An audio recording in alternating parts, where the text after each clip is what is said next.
మనం మాట్లాడేటప్పుడు ఎంత ఎక్కువ కొంటే అంత చవకగా ఇస్తారు. అంటే ఒకటి కొంటే రూ. 10, అదే 10 కొంటే రూ. 7కి ఇస్తారు అన్నట్టుగా కదా. ఎంత ఎత్తుకు వెళ్తే అంత చల్లగా ఉంటుంది. అంత అంటాం కదా, ఎంత ఎత్తుకు వెళ్తే అంత చల్లగా ఉంటుంది అలా అంటాం కదా. దానికి ఇంగ్లీష్లో యూజ్ చేయడానికి ది అనేది 2 times ఇక్కడ వాడతాం అనమాట. The higher you go,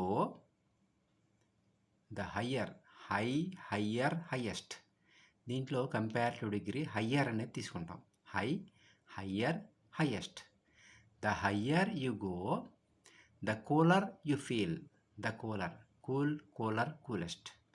the higher you go, the cooler you feel అని.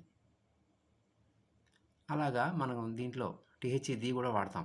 ద హయ్యర్ యు గో, ఎంత ఎత్తుకు వెళ్తే the higher you go, the cooler you feel, అంత చల్లగా ఉన్నట్టుగా నువ్వు ఫీల్ అవుతావు. ఎత్తుకెళ్ళే కొద్ది చల్లగా ఉంటుంది కదా అంటారు కదా, కొండపైన కానీ ఎక్కడైనా సరే. అలా యూజ్ చేయడానికి ఇంకా నెంబర్ ఆఫ్ ఎగ్జాంపుల్స్ ఇలా ఇంకా ఏమున్నాయి, మీరు ఒక్కసారి ఒక ఐడియాతో ఆలోచించుకున్నట్టయితే,